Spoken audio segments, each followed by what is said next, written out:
So he pulls out the gun and he pointing at me and he like, now bitch, you ain't getting a ticket. Then he looks over at the homeboy, the one who came through the door, who I followed in, and he says, help me get this nigga shit out my house. So they just start going back in a room where my bags was at. I had a couple of items that was on top of my bags, and they just started grabbing my stuff and taking it and throwing it out the door. So I'm following behind them. I'm grabbing my stuff from the dude. Like, nah, I got it. You know what I'm saying? The whole time he got this gun in his hand, and I'm television. I know you see me on the YouTube, but you don't know me in real life, little homie. You better play it cool. Love you, cousin Tripp. If you don't like me, then do somebody. You mad about it, then do somebody. You broke nigga, then do somebody. You ain't getting bitches, then do somebody. Do somebody. Do somebody. Do somebody. Boy, you better do somebody. My blood is boiling. Like, I really wanted to just steal on him, you know what I'm saying? But I knew that if I would have hit him, that he would have shot me. And I just felt like I couldn't do nothing in that point, you know what I'm saying? And the reason why I was asking him to buy my ticket now was because, for one, he owed me money for the weeks that I was there already working. And I knew that I wasn't going to get that money. You know, I just wanted to go back because I didn't have any other options at that point. You know, I said, you know, if this ain't working out, I'm going to just go back to Atlanta.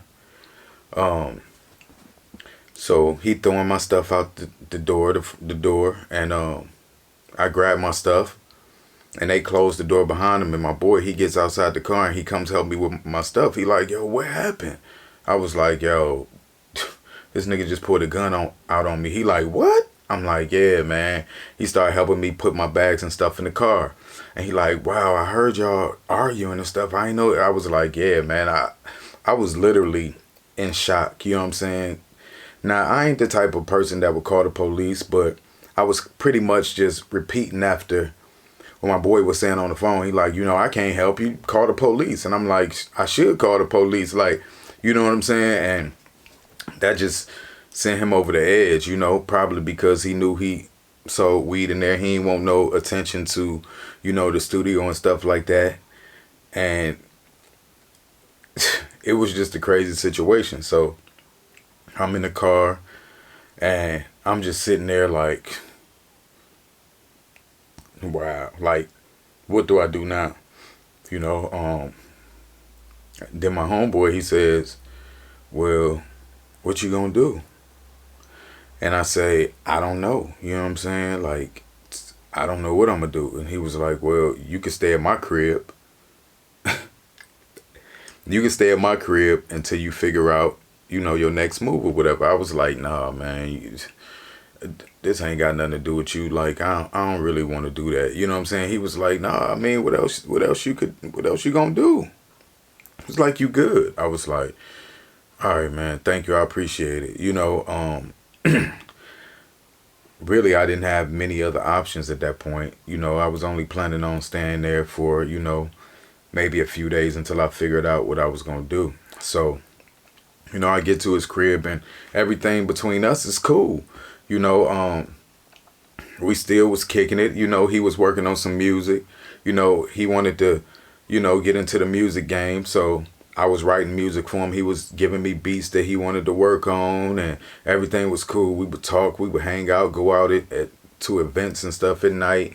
You know, I slept on the couch in the living room. You know, most of the time I was on my computer networking, you know, because I had some connects in LA from being out there filming a movie a couple years ago. And that's when I met him, when I was out there doing a movie through some other friends. So, yeah, pretty much I was just on my grind trying to figure out what I was going to do. You know, we was having a good time. We was chilling.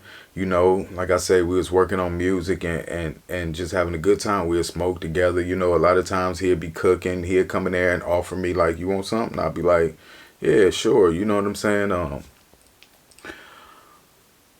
it was cool, man. I was happy to have a friend that was there for me, you know what I'm saying, that had my back, that didn't want nothing in return, you know, just was looking out for me. He really didn't pressure me on what I was doing, you know, and things started looking up for me, you know, as the days went by that I was there. And I decided, you know, I'm going to try to stay in LA.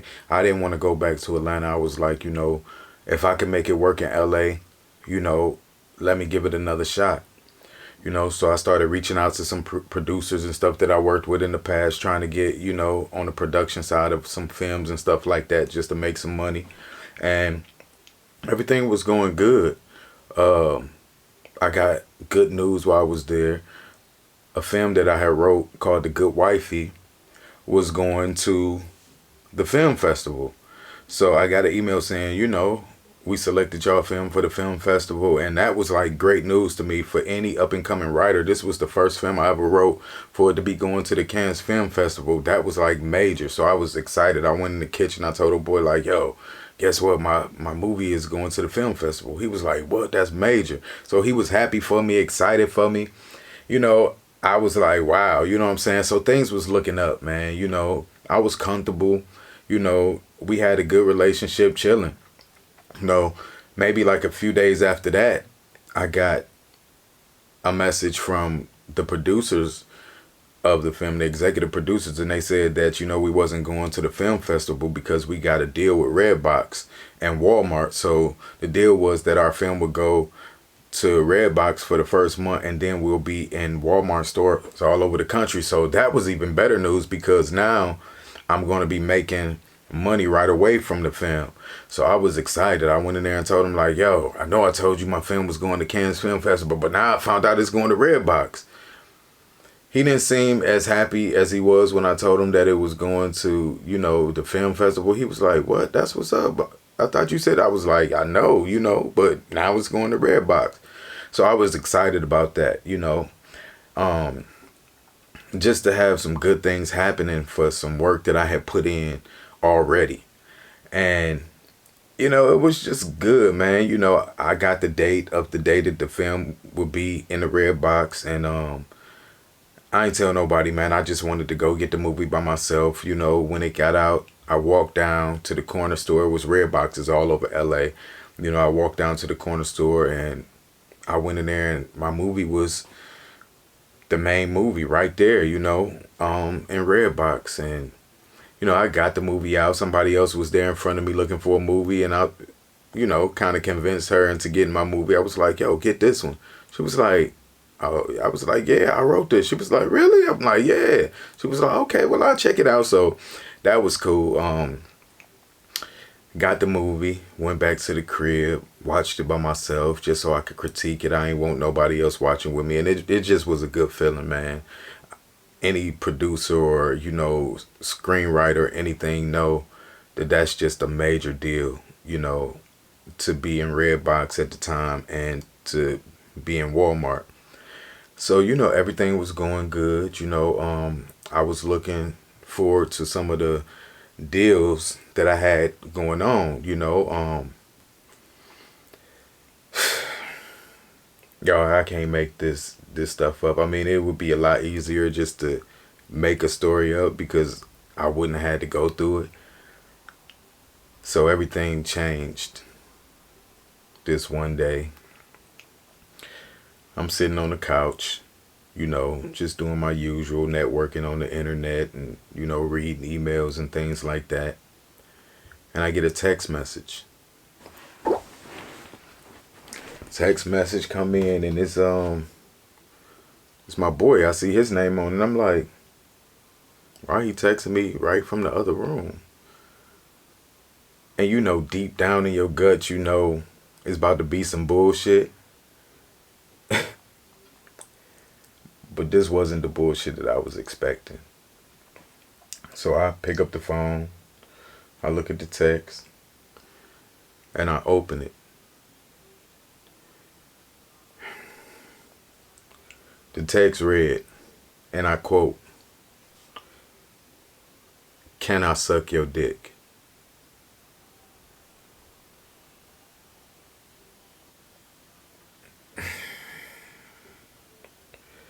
That's exactly what I did, man.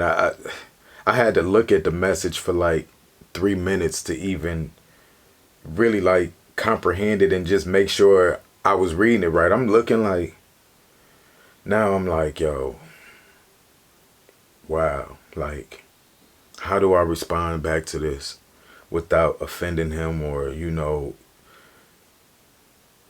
I know it's not gonna happen, you know. It was just like, wow, you know what I'm saying? So I responded back and I said, nah, I'm cool. That's it. I just said, nah, I'm cool. Didn't get a response back. Didn't hear much back from him that whole day. I knew he had to go to work later on that day, but it was just quiet in his room, and I just was like, wow, here come the bullshit. You know what I'm saying? It was kind of like, you knew what I just went through with this radio, you know, station owner, and everything was cool with us, and now you're asking me, can you suck my dick? It's like, not again. No. So I'm just there chilling. He gets up. I could hear him in the bathroom getting ready for work, taking a shower and stuff like that. Now, usually he would have came out by now and said something to me and, you know, asked me what I'm doing, let me hear a beat that he wanted, you know, to work on or something like that, but nothing, you know. So before he leave to go to work, I'm sitting on the couch on my computer, and he comes in and he stands by the door. And he says, oh, the landlord is coming to do the floors this weekend, so we got to be out by Friday.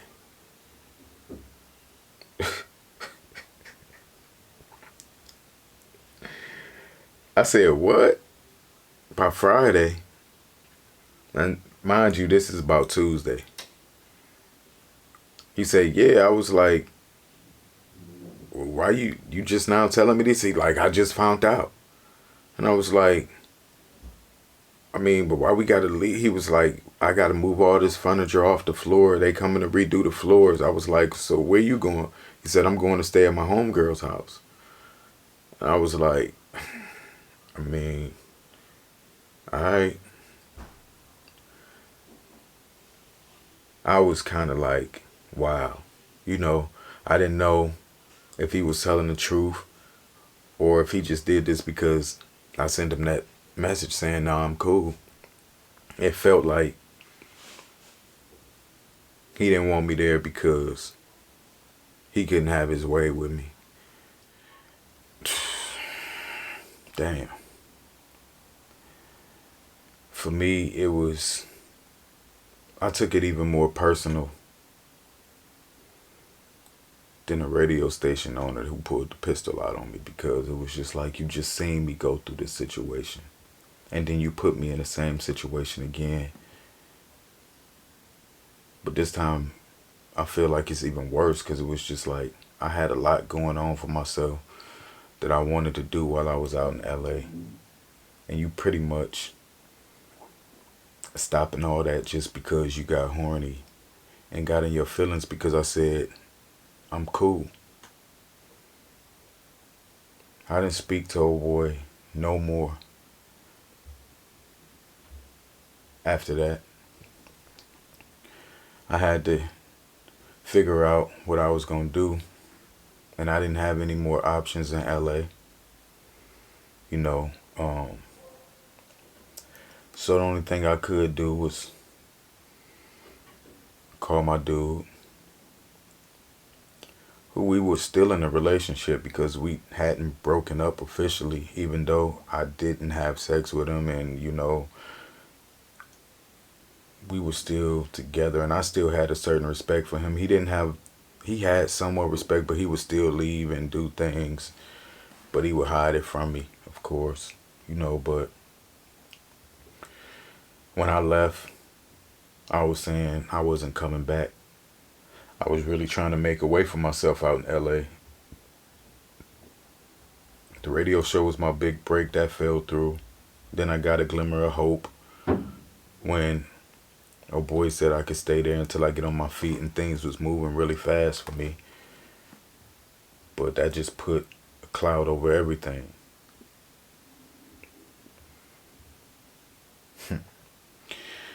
So I call old boy and I'm like, yo, I need you to give me a ticket back, you know, to Atlanta, like ASAP, like within the next couple days. He said, oh, I ain't got no money for no ticket right now.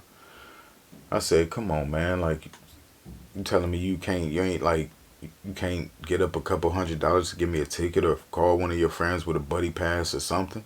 Then also I knew that all his friends that lived right down the street from him, they all had money. They spent money. They bought houses and things like that. It just seemed like if he really wanted me to be there or he really wanted to look out, he could have got it, even if he didn't have it. You know, I said, come on, man, this is urgent. I told him what was going on, and he just was pretty much like, I see what I could do, but, it might be a little while. I got a few days to get out, So I just was like stuck in LA, It was this dude that I had met while I was out there that I knew liked me because he let it be known this wasn't, some hidden agenda, I was talking to him. He was like, that's messed up what old boy did. Come stay here until you get your ticket. I mean, I have no other choice but to do it. So now I'm out in Compton. Now, I knew old boy liked me. He was this little hood ghetto ass nigga. You know what I'm saying? So I went from LA, La Brea area to Compton. I went to Compton, it was like a whole different area. Like, it wasn't like the ritzy, acting, artistic area no more. I mean, when you get to that part of California, Compton and all that, you in Compton. The whole mood and vibe changed. So I'm out there in Compton. You know what I'm saying? It was chill, but my whole thing was just trying to figure out when I'm going to get this ticket back. Old boy stalled me out every time I would call him. He'd be like, he ain't got it. He was waiting. And I just wanted to get out of old boy's place as quick as possible because I didn't want to lead somebody else on. I knew that I didn't like him like he liked me. But I had no other option. He knew I wasn't staying. He knew I was going back, He would talk to me like, yo, I wish you could stay here and this and that. And, but in my mind, I knew that wasn't going to happen. So I never even told him I would. Like, nah, I got to get back, I got to get back. Maybe I'll come back when I got something going on. I would call every day, man, trying to get a ticket. And it just seemed like old boy just didn't want me to come back. I pretty much had to beg him, like, come on, man, when you getting the ticket, like, Eventually, he got the ticket for me. Probably like a week or so after. So I'm headed back to Atlanta, man. Back to the same situation that I thought I had got away from. Oh, but it don't stop here. Y'all thought that was the end of it? So I get to Atlanta and get to the airport. Nobody comes to pick me up from the airport. You know what I'm saying? I had to catch the train back. Then catch, another train back to the crib. Walk the streets with my luggage and all that kind of stuff. Cousin.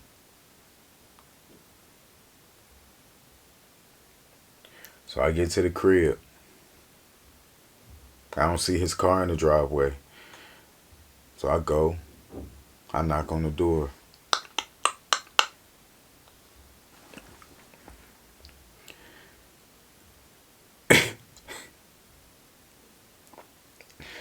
some dude come to the door. Some tall young dude, about 24 years old. And I'm like, what's up?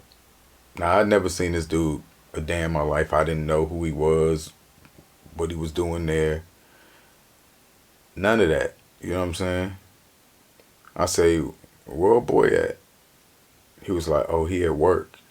So I'm still standing at the door like, he like, oh, you want to come in? I'm like, yeah. So I go in. He like, you Tripp? And I'm like, yeah. I was like, how you know? He was like, oh boy told me about you.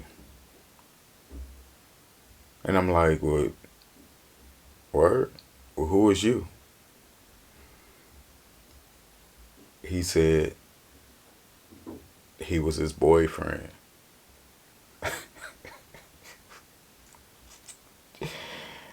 Man,